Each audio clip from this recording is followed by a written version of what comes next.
the assembled devotees. Hare Krishna. All glories to the assembled devotees. Hare Krishna. Glories to Shri Guru and Shri Gauranga. Hare Bol.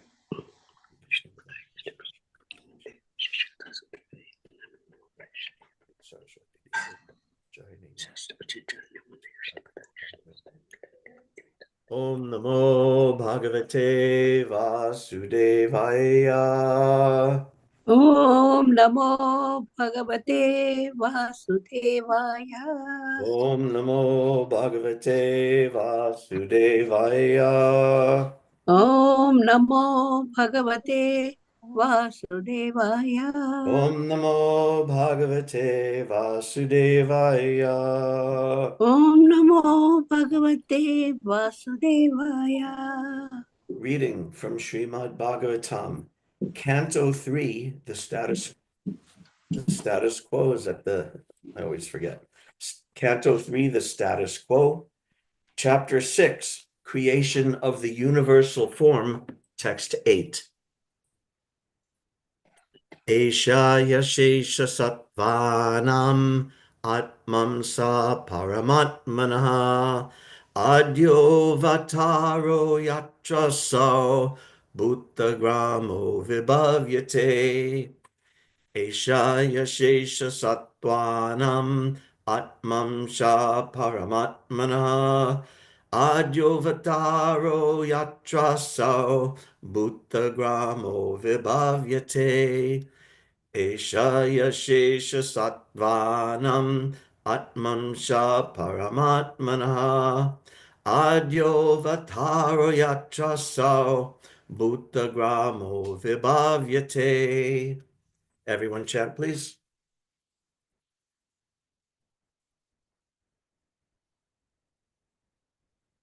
Hare Krishna.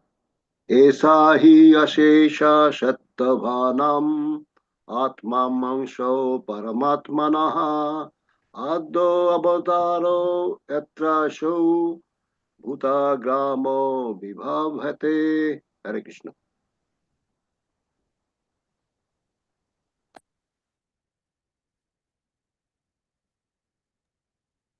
Esha Ishesha Sattvanam Atmam Sha Paramatmana Adyo Vataro Yatra So Buddhagamo Vibhavyate. Yesha Hyasesha Sattvanam Atmamsha Paramatmana Adyo Vataro Yatra Shahu Bhutagramo Vibhavyate. Hare Krishna. Hare Krishna. Esha hi asesha sattvanam atmamsha paramatmanaha adyo avtaro yatra sao bhutagramo vibhavyate. Hare Krishna. Hare Krishna. Esha hiya shesha sattvanam atmam sha paramatmana adyo vataro yatra shel bhuta gramo vibhavyate. Hare Krishna. Thank you.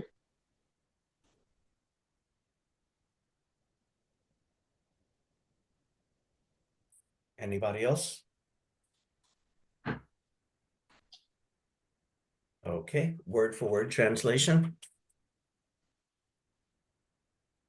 Esha, this. He, certainly. Ashesha, unlimited. Sattvanam, living entities. Atma, self. Angsa, part. Parama Atmana, of the Supersoul. Adya, the first. Avatara, incarnation. Yatra, whereupon. Asau, all those. Bhutagrama, the aggregate creations. Vibhavyate, flourish. Translation. The gigantic universal form of the Supreme Lord is the first incarnation and plenary portion of the Supersoul. He is the self of an unlimited number of living entities, and in him rests the aggregate creation, which thus flourishes. Purport by His Divine Grace Srila Prabhupada. The Supreme Lord expands himself in two ways, by personal plenary expansions and separated minute expansions.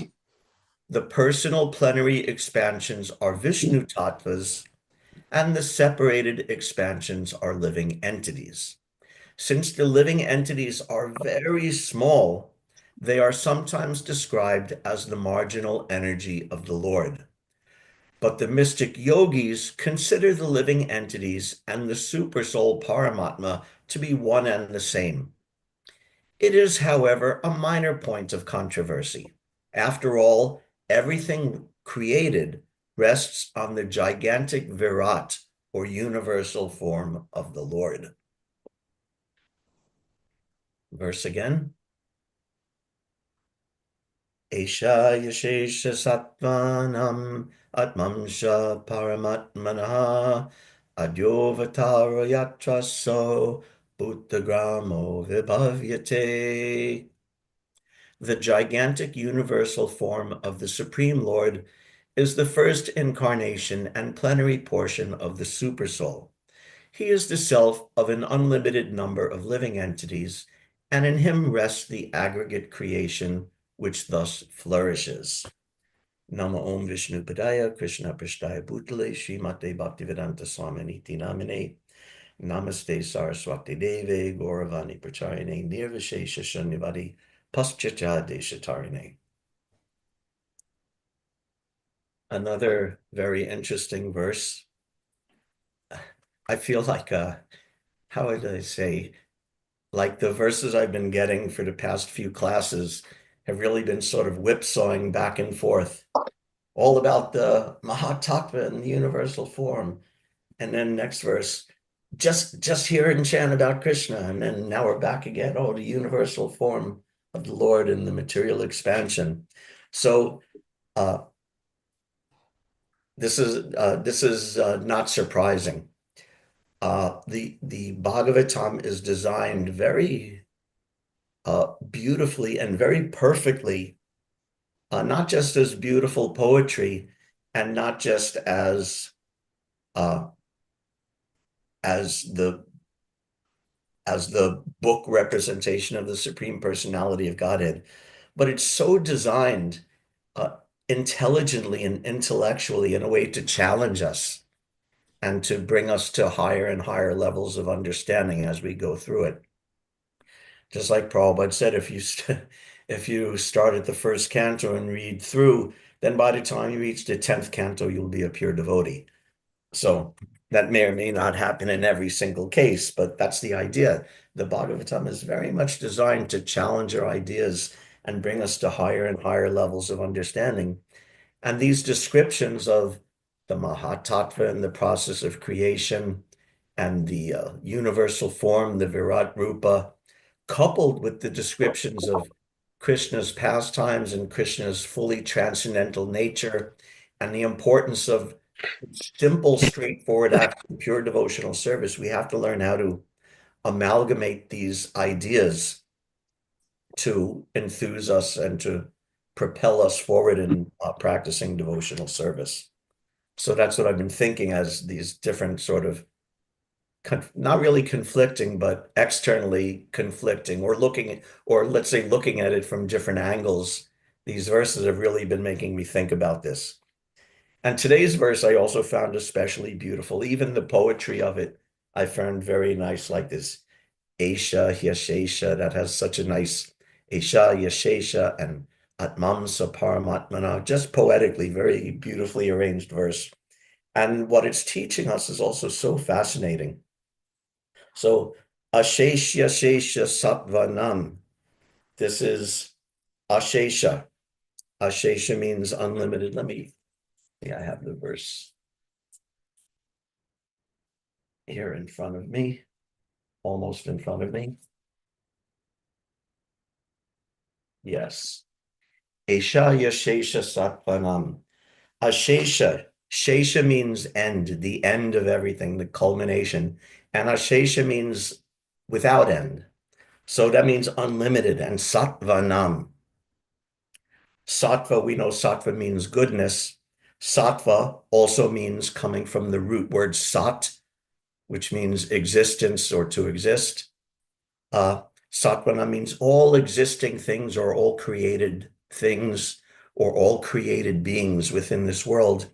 And in the particular context of this verse, we could see from Prabhupada's translation and from his purport as well, that the created entities that are being referred to are the unlimited number of living entities. So Esha Yashesha Sattvanam, there's an unlimited number of living entities, created beings. Not only an unlimited number, but just within this world, there's an unlimited number. Just actually within my room, there's an unlimited number. And even within my body, there's an unlimited number of living entities. I'm there as the jiva, and uh, Krishna is also there in every cell. Actually, it's said that in the human body, there's more bacteria cells in the human body than there are human cells in the human body.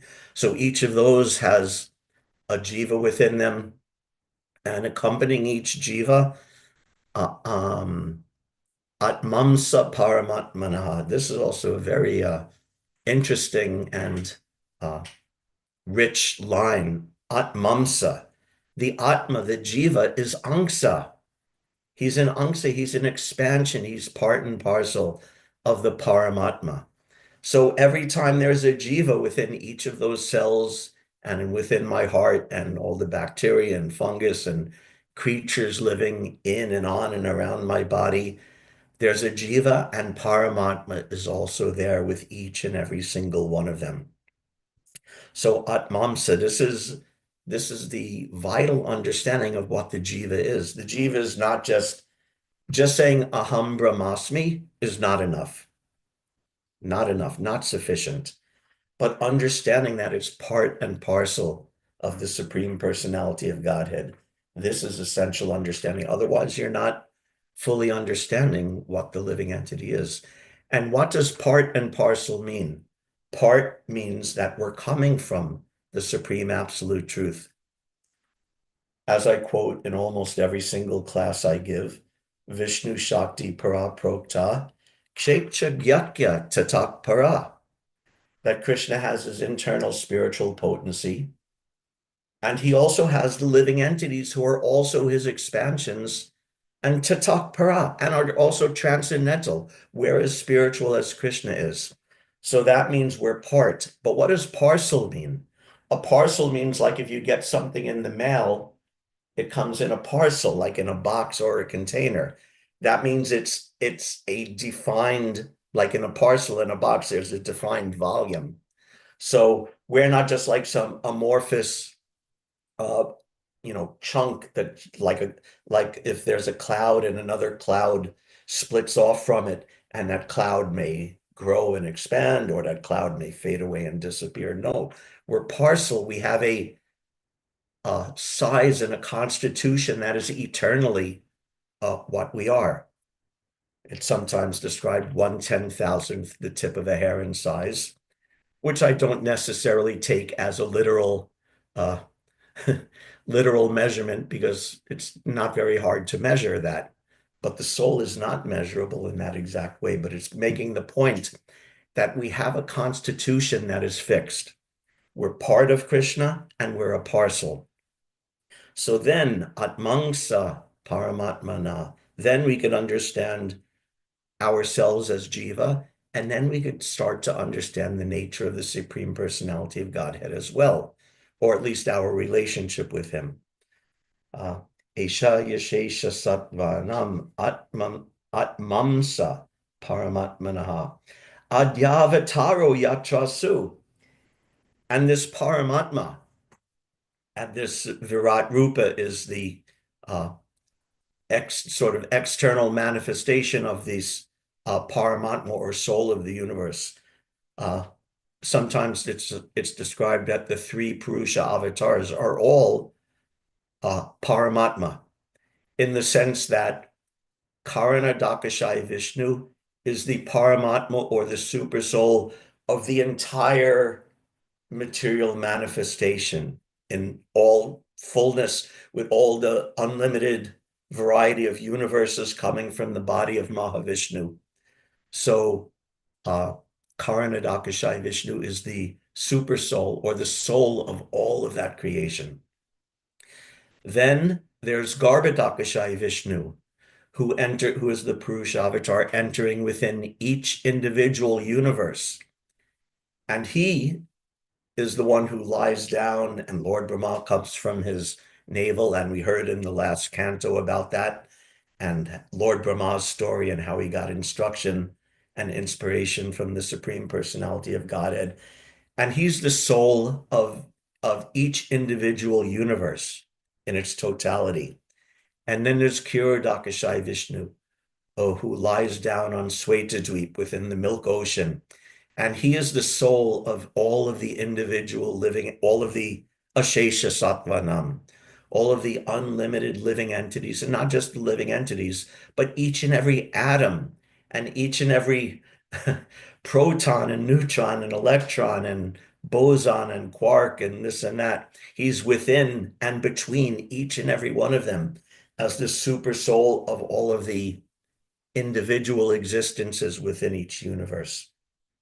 So Atmamsa Paramatmanaha. And then Adyavataro Yatrasu. We heard about over the past weeks about the creation of the creation process, and how the first step of the creation is the manifestation of this Mahatattva. And then Mahavishnu, from his pores and actually through his glands, he injects the living entities into the Mahatattva, and thus activates it and stimulates it and causes it to grow and differentiate and develop into the world around us. And the example is given just like the fertilized ovum. The ovum has the potentiality, but it takes the sperm to enter into it to cause it to divide, differentiate, and develop into a fetus and into a mature, then eventually into a mature living being. So this injection of the living entities, in one sense, this is also avatar, because what does avatar mean? Avatar means something that descends. Av atara means that which descends, that which comes down. So this is certainly coming down, the living entities who are situated within the body of the Supreme Lord during the resting period in between creations. And then they come down, they're injected down into the material creation. And the Paramatma, the living entity, is never in this material world, is never without the association of Paramatma. So he is also descending. So that means in the process of creation, this Paramatma is the very first avatar. Therefore, Adyavatara Yachasu. This is the first avatar moving into the material creation. So this is important to understand. Very first entrance of the Lord into the material creation, descending into it.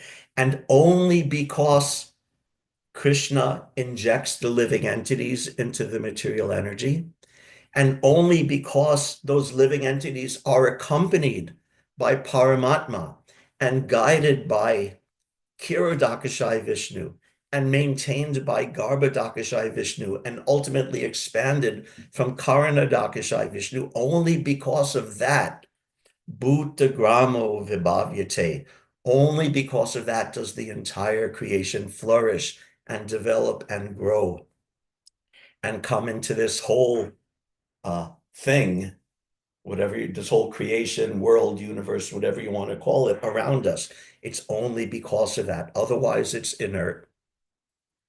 But it becomes alive because the sperm of the jivas is injected. And even that's not enough, because also required is the presence of Krishna as Paramatma. So why does Krishna do this? Why is it this whole amazing, complex, fascinating, a bewildering setup? Why does he do this? What is the purpose? Why this creation? Here's a lecture from Srila Prabhupada where he explains a little bit, one angle of looking at it. He speaks, the aim of this creation is giving these conditioned souls another chance for liberation. That is the purpose. When the whole world is annihilated, then all the living entities again enter into the body of Mahavishnu. Then when there is again creation, then the living entities again come out according to their past position. If you lose this opportunity, then this creation is made for that purpose. Then again you remain. Again, when everything is annihilated, you remain in dormant stage, millions of years, and again you become created. So this is important. Why does Krishna do this? Just to torture us, or just as some game? No, to give the conditioned souls, and by conditioned souls, guilty as charged, to give these conditioned souls another chance for liberation. If there's a jiva, one of those rare jivas, who are not completely happy with, completely satisfied with their position as the eternal servant of Krishna and all the unlimited pleasure that is provided by that, very rarely some jiva rebels against that. So what is Krishna going to do to them? Just snuff them out? Like, just, you don't exist anymore. He could do that perhaps. Send us to suffer eternally, or put us in a situation where, number one, those envious desires that replace our desire for serving Krishna, namely to serve ourselves, can be attempted to be fulfilled. And two, those desires will necessarily be frustrated. Why? Because we're atmamsa paramatmana. Because we're atmamsa, then seeking pleasure separate from our constitutional position as part and parcel of Krishna is doomed to failure. So to experience that frustration, and from that frustration, and not just from the frustration, but also because Krishna is so kind that he sends the Vedic literatures to this material creation, and he sends his great devotees and expansions, and even he comes himself to tell us, to remind us, you're a spirit soul, part and parcel of Krishna. This material life will not make you happy. Please take to the process of devotional service. So this is why the creation is made, for these reasons, to bring us back for our own benefit to our natural happy position. So this creation is actually the greatest manifestation of Krishna's mercy. The greatest manifestation of his mercy. Sometimes immature religionists get very puzzled by this so-called the question of evil, or the problem of evil, right? We hear about this, but it's not a problem for the Vaishnavas. The evil is there because if you leave the good, then there's evil. If you leave the sun, if you turn away from the sun, then there's shadow. And that evil is also, so-called evil, is there for a purpose, to teach us and guide us and gradually hurt isn't the right word, gradually direct us and inspire us back to our original happy position. So this material manifestation is actually a manifestation of Krishna's greatest mercy.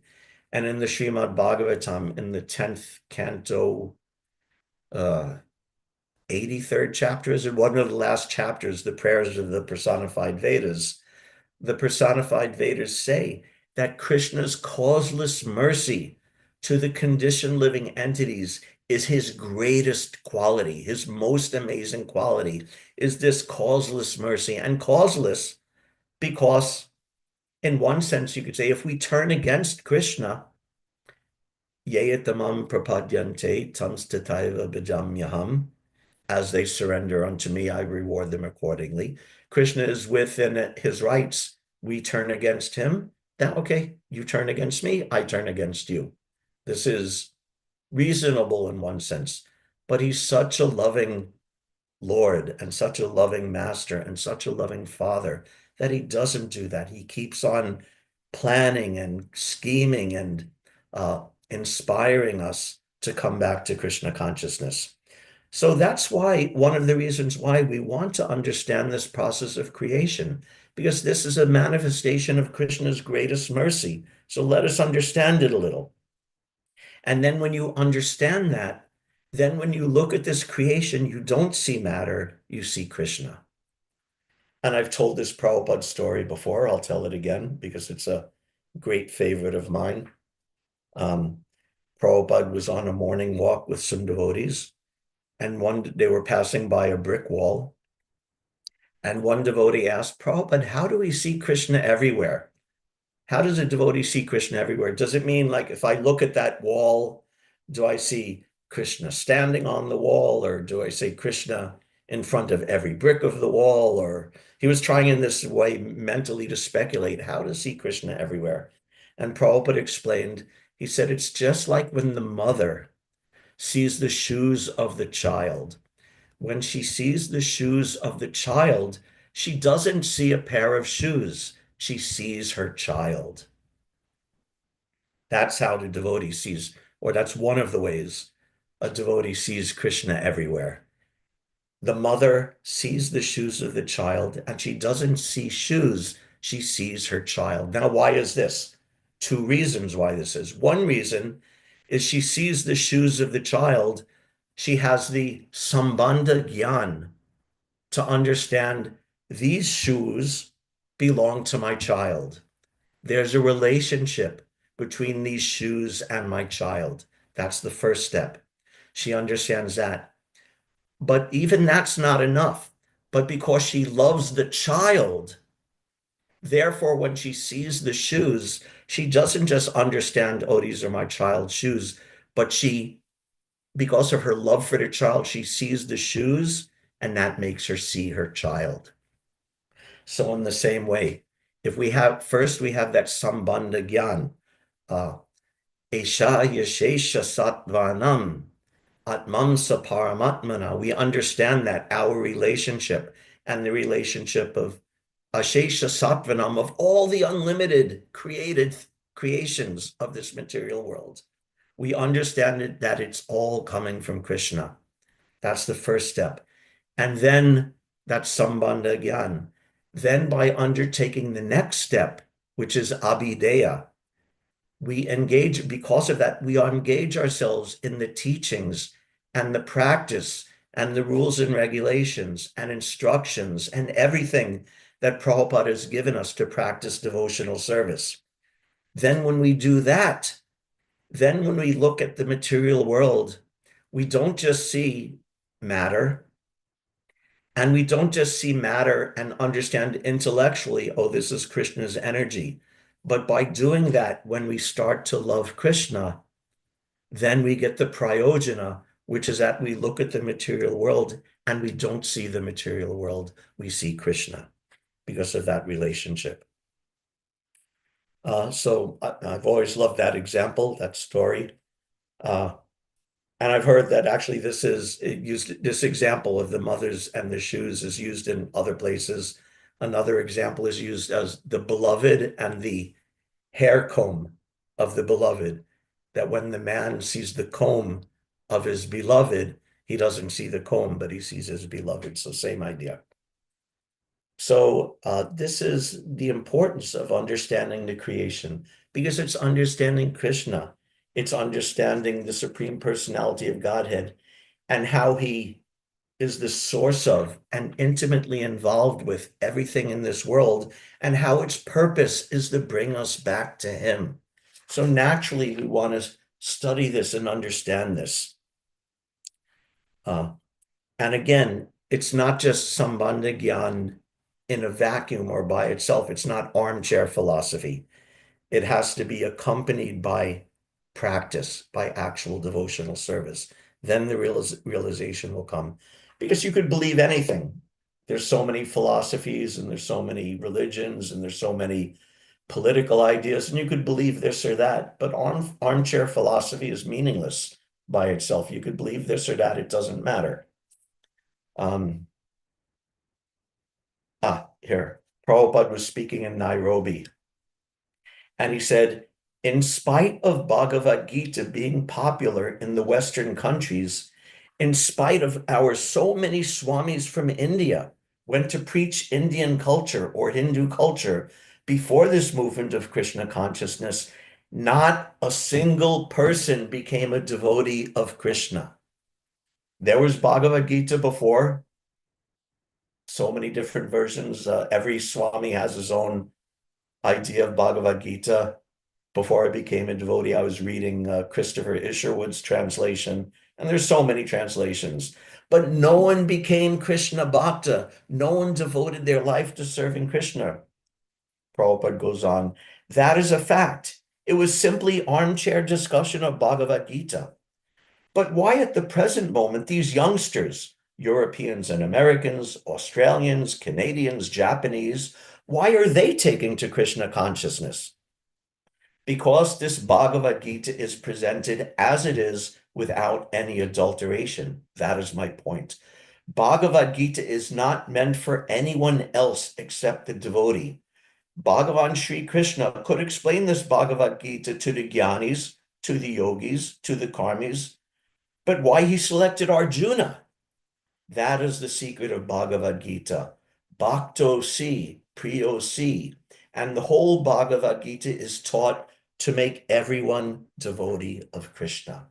So we have the Sambandha Gyan, but not in isolation, not in a vacuum. It's to make us practice devotional service.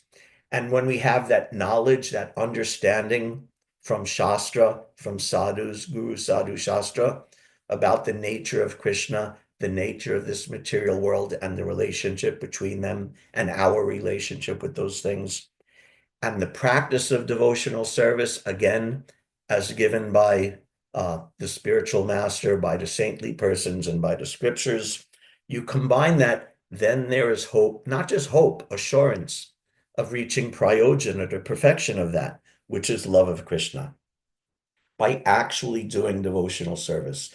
So we have to be concerned, we have to be aware that our practice of devotional service has to lead to actual devotion, or at least has to lead to actual devotional practices, abhideya, that we don't just study Bhagavad Gita and then go to McDonald's or whatever.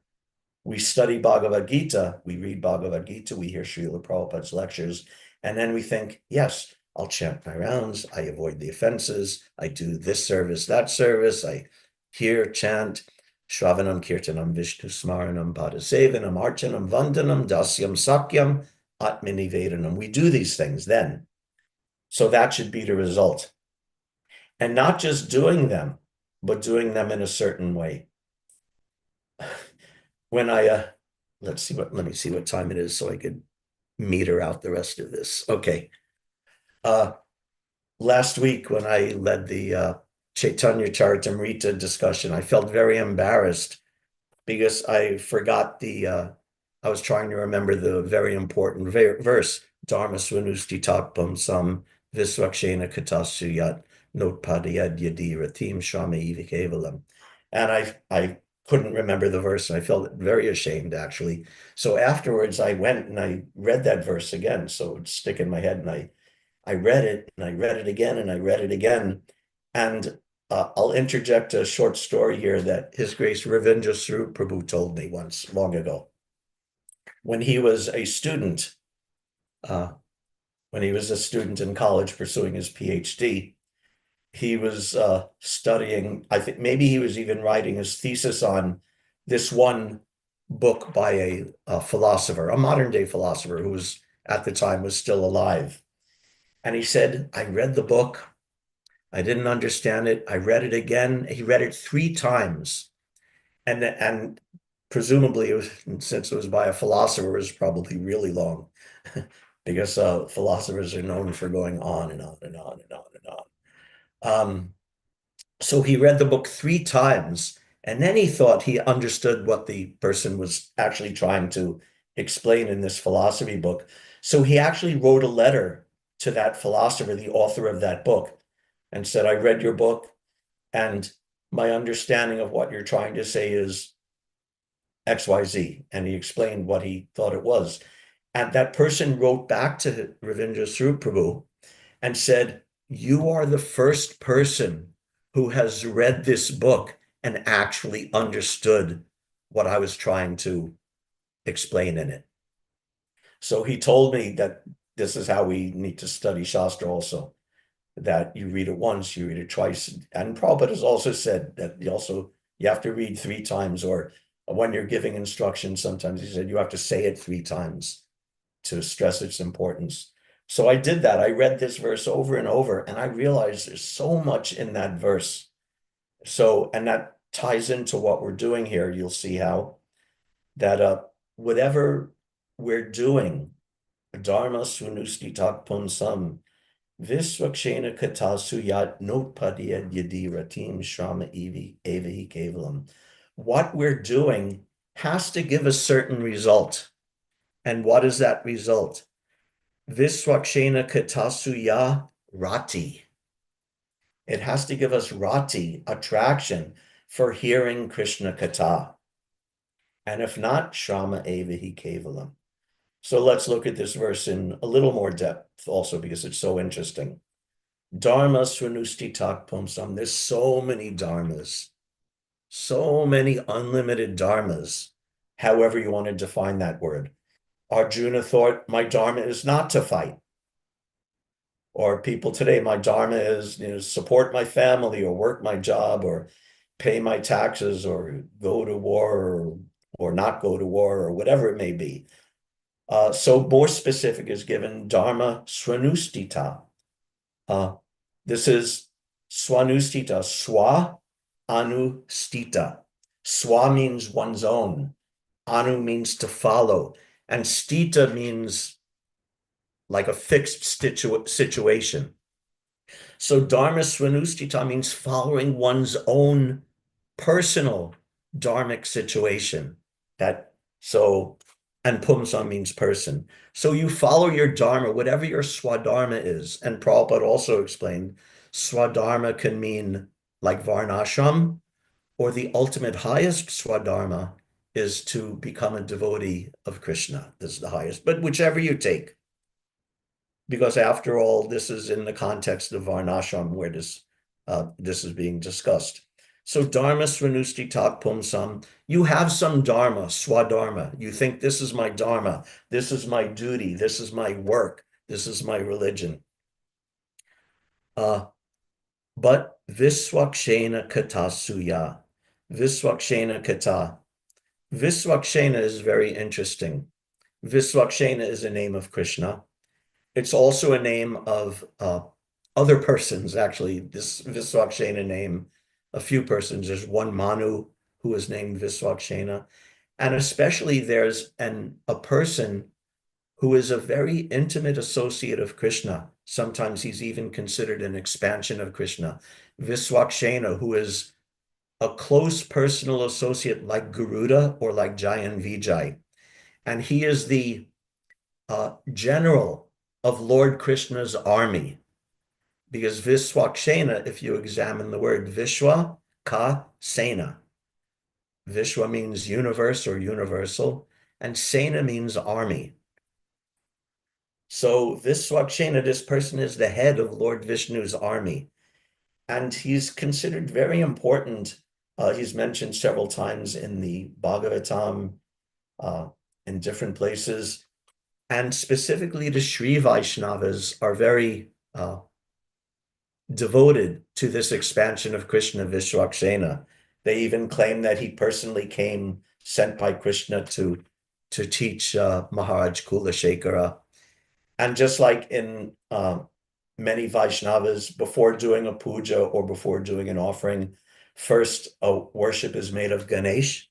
So the Sri Vaishnavas actually give that position to this Viswakshena, this general of Krishna's army, to remove all obstacles before worshiping Krishna. And there's injunctions that when you offer food to Lord Vishnu, you should set aside 1% of it, 1/100th of that food, you set aside and you offer to Viswakshena. But Viswakshena is also Krishna himself, Viswakasena, the universal army. So that means Krishna, everything that's done in the universe is carried out by Krishna's army.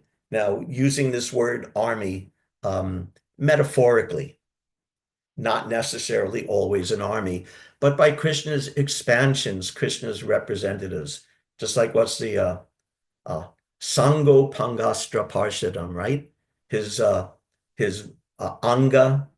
Sango Pangastra Parshadam, his personal associates, his energies, his part and parcels, and his weapons.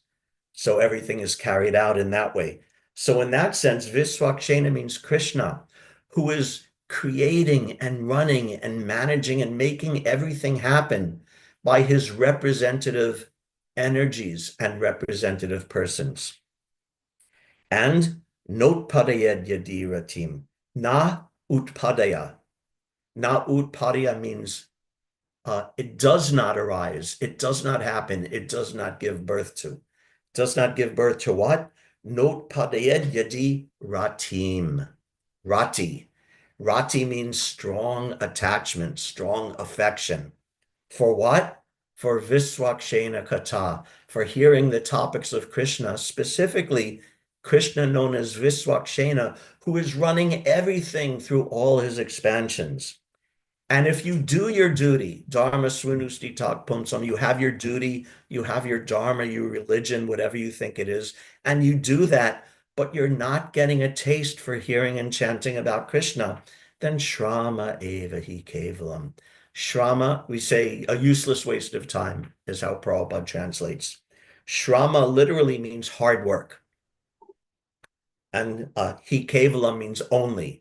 He said, whatever you do, then your Dharma, if you do it, but don't get a taste for hearing and chanting about Krishna, then it's only hard work. And we've heard that before, right? I think we were discussing in my last class how the method of karma yoga, the method of jnana yoga, the method of Ashtanga yoga, and impersonalist, it's simply hard work, but does not give the fruit for which we are actually hankering, simply hard work. So this is verses saying the same thing, that if you do your duty, but you're not getting a taste for hearing about Krishna and worshiping Krishna and ultimately loving Krishna, then the only benefit you get from it is the labor involved. What's that? Aruya Kritrena Param Tata. That the impersonalists, Aruya Kritrena, by very hard work and very severe austerities, they get some imagined superiority. But the only result they get is the sweat that they've sweated out in the process. Why? Patantito nadrati smarangraya. Because they do not attain an eternal position at the lotus feet of Krishna. Yusmad angraya. Specifically because they're neglecting the lotus feet of the Supreme Personality of Godhead. So we have to see that we're getting an attraction for this. And not just attraction, because the word rati means attraction to something in a general sense. And rati is also another word for bhava. So for example, in Nectar of Devotion and Bhakti Rasamrita Sindhu, rati is a synonym for bhava. Rati is a synonym for bhava bhakti.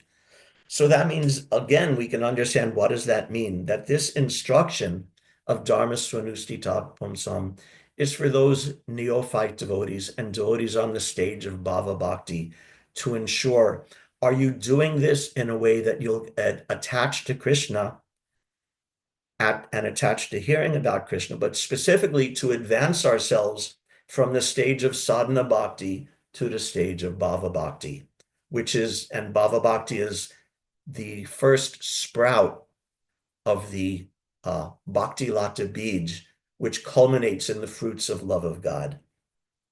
So it means we should be getting a taste for hearing about Krishna. And it also means that taste should be propelling us beyond mere formal performance of devotional service.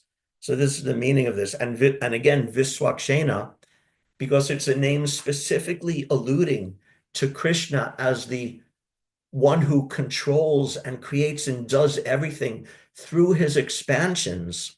Therefore, we understand and are devoted to and worship these descriptions of Krishna as the creator, of Krishna appearing as the Virat Rupa, of the creation of the Mahatattva and the entire universe.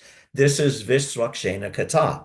This is Kata, topics of Krishna as the creator through whose expansions and energies everything is going on. Therefore, we study this. We understand this creation story. We may or may not learn every single detail of this element came from this and the gross and the subtle, but we understand that Krishna is Viswakshena. He's doing everything through his energies. And therefore, when we look at this world, we see it's not just earth, water, fire, air, ether. It's not just a house, a street, a tree, a road, a this or that. It's Krishna's energy. And because we know it's Krishna's energy, because we have that Sambandha Gyan, we know what to do with it. We engage it in Krishna's service. And as we engage it in Krishna's service, that awakens that's the process of Abhideya. Then it awakens the actual devotional service nature within our heart. And then when that happens, gradually we'll progress from sadhana bhakti to bhava bhakti, and eventually that bhakti lata bij will bear the fruits of pure love of Krishna, breaking up through the material creation, through the coverings of the material universe, through the Brahma Jyoti, to Goloka Vrindavan, where that creeper will grow and take shelter at the lotus feet of Krishna and bear the flowers and the fruits of pure devotional service. Hare Krishna. Thank you very much, everybody, for your very kind attention. If there's any questions, comments, or discussion, we can do that now. Hare Krishna, Prabhu. Hare Krishna. Hare Krishna. Thank you for a very enlivening class. I'm always amazed at the knowledge and the ability to share that knowledge with others that you have exhibited through these Zoom classes. So thank you very much. I'm curious. We know that the pure devotee who purifies his or her existence in this lifetime and is actually ready to go back to Godhead, such a soul leaves this world. Are we to understand, have you ever heard Prabhupada say anything about this, that all of the cells that also have Paramatma in each of the cells, as you were talking about, that all of those cells also get liberated and go back to Godhead along with that principal soul? I've never heard that before. Okay. And I might speculate that everyone has to fly their own plane, which includes whatever jiva is inhabiting my red blood cells or my this cell or that cell. But I don't know. I've never heard that, so I can't comment. Okay, thank you. I could speculate that there's certainly benefit, just like any time a person performs devotional service, anyone even inadvertently or unintentionally involved, there's some benefit, but I haven't heard specifically about who, aside from the practitioner, goes back to Krishna. That I don't know. Thank you. I was thinking also that, like along the lines of what you just said, that because that soul is chanting the Maha Mantra throughout his or her lifetime, there must be tremendous benefit Sure. Even the All of them. bacteria in our guts are getting prasad, right? Mhm. Oh, very good point. Yeah. So the way the benefit of even just one person performing devotional service, how it spreads out and can influence the world, uh, it's amazing, and we may not may not, we certainly cannot calculate it or trace out particularly how it happens or how it works, but it's a real effect though. Hmm. Thank you so much, Prabhu. Hare Krishna, thank you. Anything else?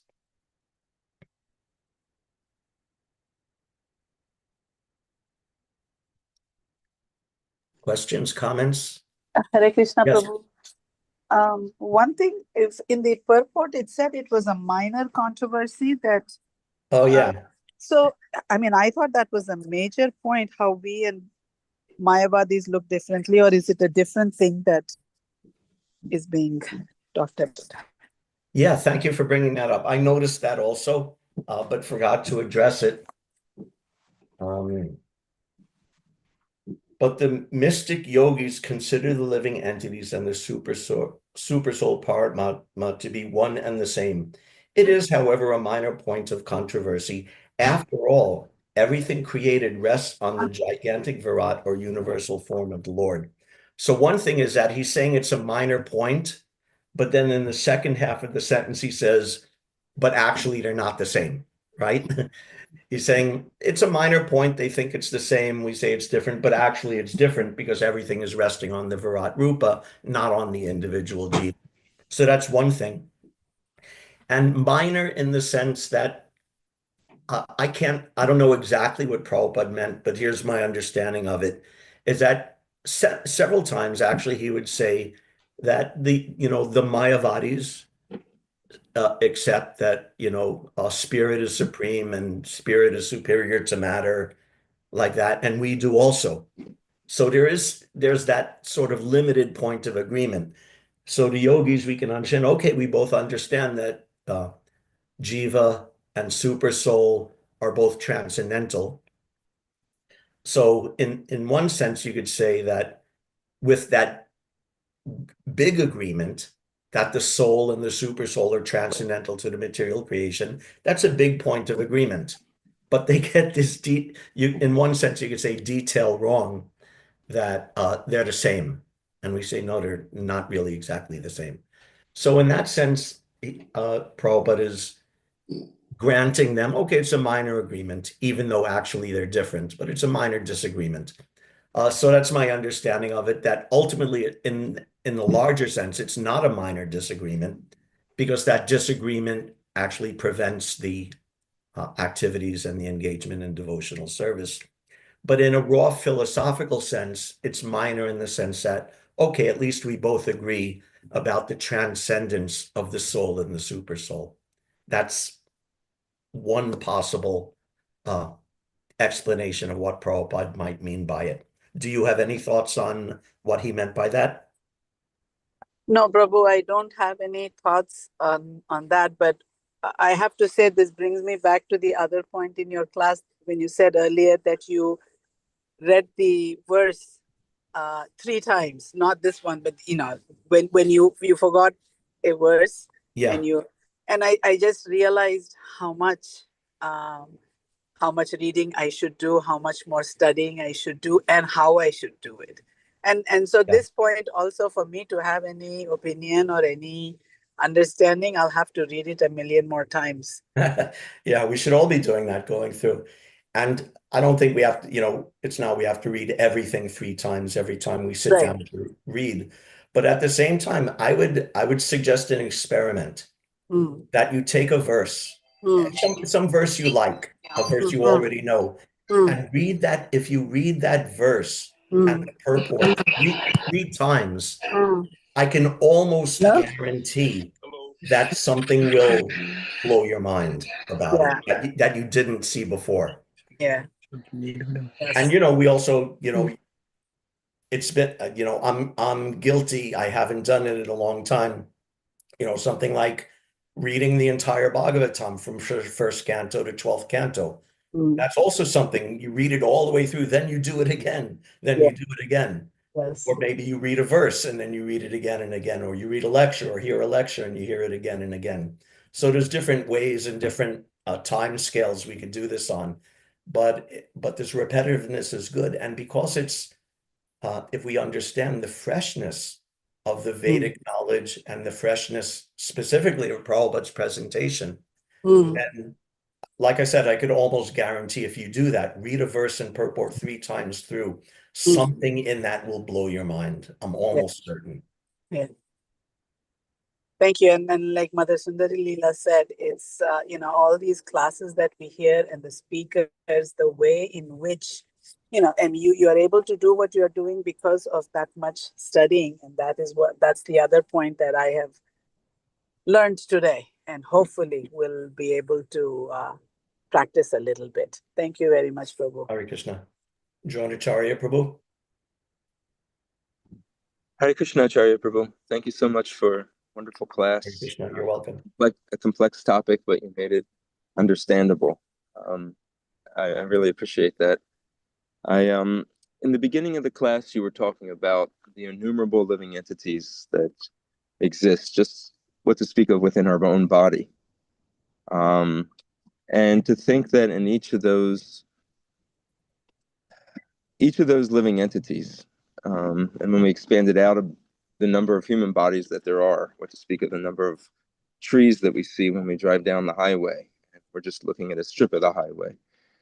And when we understand that each of those living beings has a relationship, or Krishna has a relationship with each and every one of those living entities, can you share with us how we can try to understand how a single person can have an understanding and control over so many that's, from our perspective, not even calculable or quantifiable? I can't understand it myself, but maybe we could think of it as like like parents who have a large family. And I have one son. This is my family. Husband, wife, and only one son. And but then I think like someone who has 2 kids or 5 kids or 10 kids, and they're also able to expand their love, their relationship, that they could also have loving, involved personal relationships with 10 children. Whereas for myself, I can do one. I don't know. Could I do two? I don't know. But a more capable person or a person in another situation can expand that to 10 or more, perhaps. So Krishna, he's like us, but he's the unlimited transcendental source of us.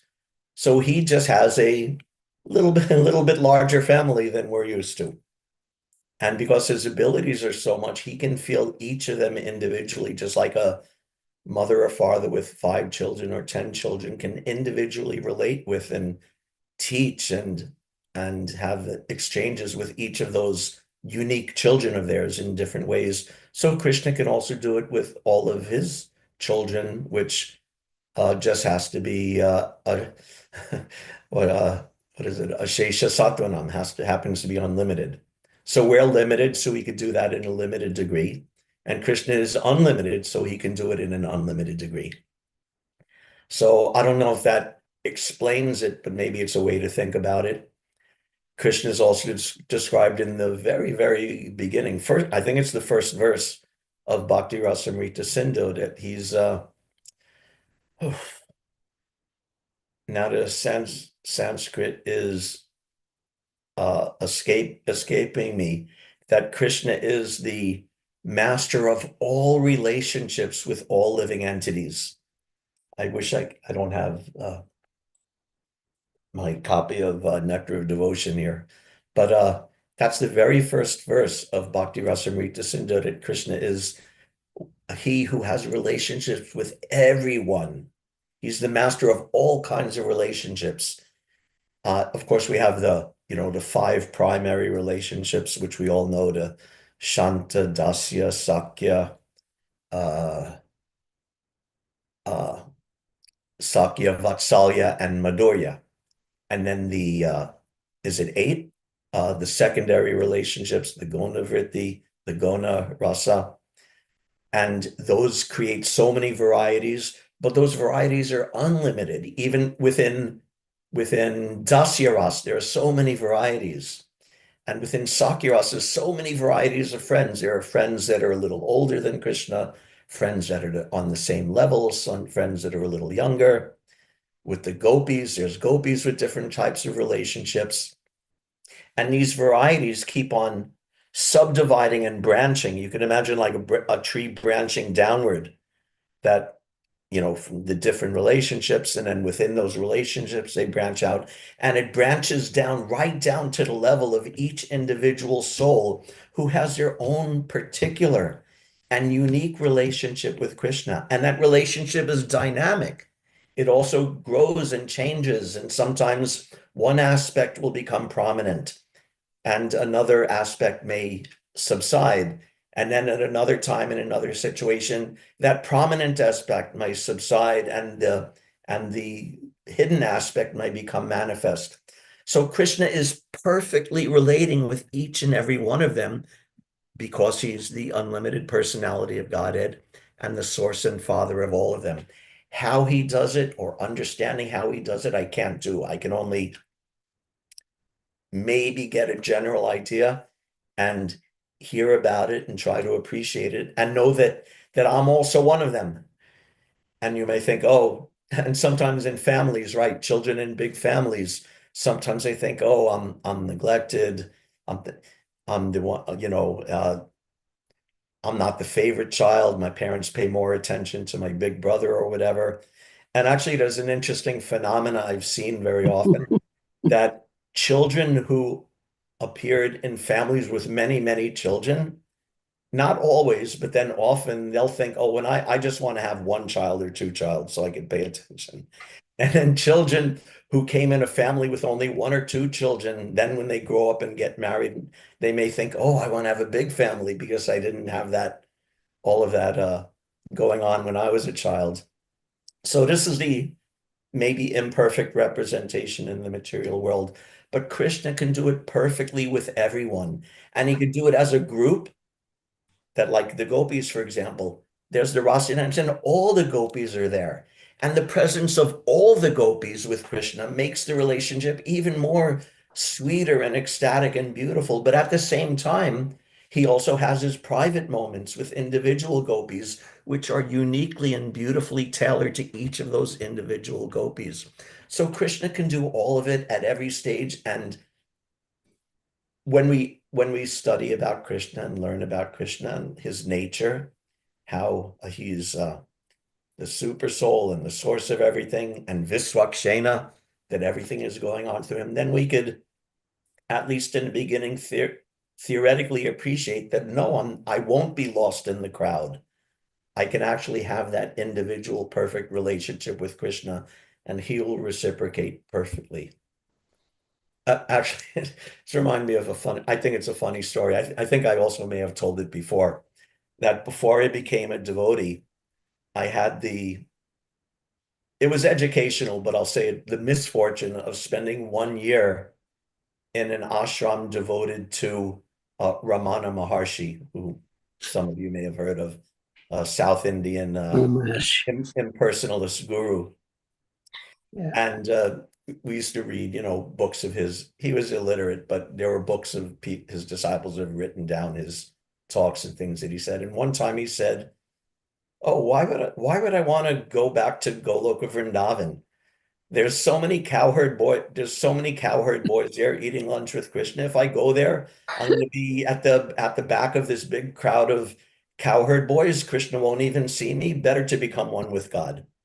So this is his foolishness, that he's actually not understanding that each and every single one of those cowherd boys was thinking, Krishna is looking at me. Krishna is exchanging his lunch with me. Krishna is exchanging relationship with me.